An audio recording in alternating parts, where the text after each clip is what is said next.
I'm sure this has happened to all of us before. We're halfway through writing our paper, we start to suddenly feel stuck or lose track of what we're writing about. It can feel anxiety provoking and stressful to suddenly feel confused about something we thought we knew so well. Us mentors at the Writing Center see this thing all the time, and thankfully, the solution is often pretty straightforward. We just need to create or improve the thesis. Welcome to the AWHC's Interactive Guide to Writing Theses. Here, we will be going over the exact steps it takes to write a thesis for any academic paper you might have. And if you ever need any extra support, feel free to come down to the center for an appointment or any other resources. I'm Elise, I'll be your writing mentor today. Grab a pencil and let's get started. So let's start with the basics and ask, what is a thesis? A thesis is really just a small summary of the core argument of your paper. The ideal thesis communicates three essential things: the what, the why, and the how. The what of the paper is the theme and argument. It answers the question, what is this paper arguing? The why is the significance and the importance of the paper. It answers the question, so what, or why should I care? The how of the paper tells the reader the details that prove your argument, like what themes you will find in your research, for example. A thesis has all these three parts, and it can be tricky to get them working together. So what I'm going to do is give you an example that someone might get from their professor, and we'll build a thesis together. I highly suggest that you follow along with your own thesis if you have one, or make one up now. Together, we should be able to create a solid working thesis in just a few minutes. Alright, so typically, when we are assigned a paper, the professor asks us a question. Let's use the following as an example. Are there dangers to GMO foods? If there are, how should we limit these dangers? The thesis we want will respond directly to these two questions. Now, let's start by identifying the simple answers. GMOs are bad long-term, so we should put GMO labels on food. So this answers the what of our paper. It's a simple, direct, and clear response. We'll get more detailed later, but for now this will be the basis. Our initial thesis is arguable.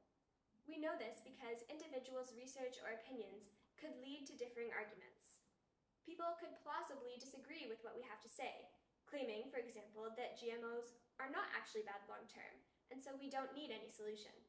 Now I want to give you a moment before we move on to try and reflect on your own thesis with this breakdown in mind. You might ask yourself what your topic and question are, and ask if your thesis responds to them in a way that others could disagree with. Go ahead and pause the video now and start back up again when you're ready. Then we'll move on to the next step. Hello again. I hope that was useful and helps you get a better sense of where you're going with your overall argument and topic. Now that we know what we're arguing, let's talk about why our argument matters.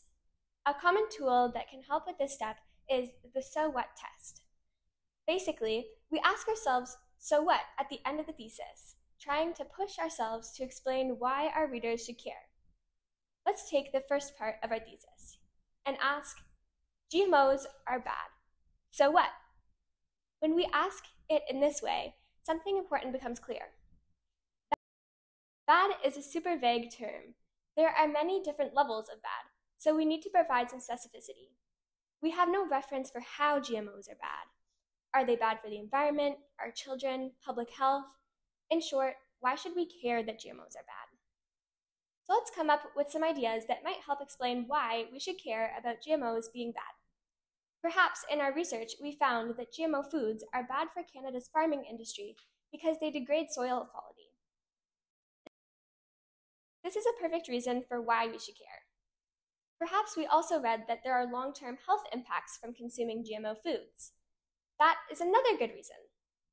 In this case, we should say GMO foods are bad because we want to protect Canadian soil quality and public health. Once we incorporate these ideas into our previous thesis, we end up with a more precise and argumentative proposal. Foods with GMO ingredients should be clearly labeled to protect Canada's land and public from the long-term dangers of GMOs.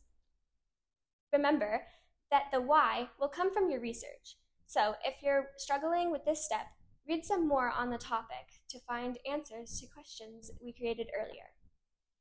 I'm going to let you catch up now. So take a quick break and ask yourself if there are ways that you can clarify why exactly your argument is important. What makes what you have to say significant enough to write about it? In short, so what? Great. Now, let's explore one last step to make your thesis the best it can possibly be. So now that we know why we want to prevent GMO use, let's move on to the last major thing a thesis does: be specific. To be clear, we want our thesis to be specific by providing details about our argument. So, in our current thesis, we have some pretty important details that need some more explaining. For example, why are labels our best form of protection against GMOs? How can we actually prove that it works? This is where we can go back to our research again for answers.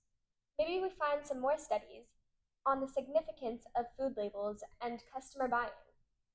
Maybe they show that the products with labels on them change customer decision-making by raising awareness and conscientious buying. We would then try to succinctly summarize these findings. By putting a label on a food product, the people who buy it are more aware of the potential impacts of this food product. Then, they buy less, and there are less overall impacts. These details are super important to add to the thesis because they tell the reader how you are going to argue your point. They give tangible pieces of information that your reader can grab onto and follow. In some cases, we only want our thesis to have one argument. When this happens, our how can be expressed through what we call a directional statement. This is a sentence or a group of sentences that tells the reader the order of our paragraphs by introducing the examples we're going to use. Our example has multiple arguments, so I'm going to incorporate the directive statement into the thesis itself. We might take the ideas of conscientious buying and customer awareness and end up with something like this. GMO food products are responsible for long-term damages to Canada's soil and Canadian public health. To mitigate these damages, foods with GMO ingredients should be clearly labeled, encouraging customer awareness and conscientiousness. Here we have effectively done a second pass of asking why, and now this thesis is much more specific and has points that you can prove using your research. Go ahead and take a pause and catch up on your end. Take your thesis and find some specific points of evidence to prove it. If you're having a hard time with this, don't worry.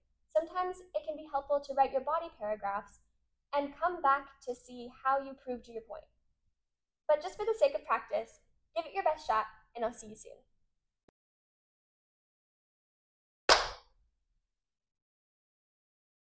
Congratulations for working through the video. I know there was a lot of information to get through, so good on you for getting it done. Before we wrap up, I just want to give a quick recap of what we look for in a thesis here at the Academic Writing Help Center. For every thesis, make sure you can identify the argument and its relevance to the topic or question, identify the significance of the argument, and identify specific arguable details. If you can do this, you are well on your way to having a really solid thesis statement for your paper. Of course, if you feel lost or confused or want to take the next step in your writing, go ahead and book an appointment on the AWHC website. There is a huge variety of resources available here at the center that can help with all parts of academic writing, so come in and ask about them. Until then,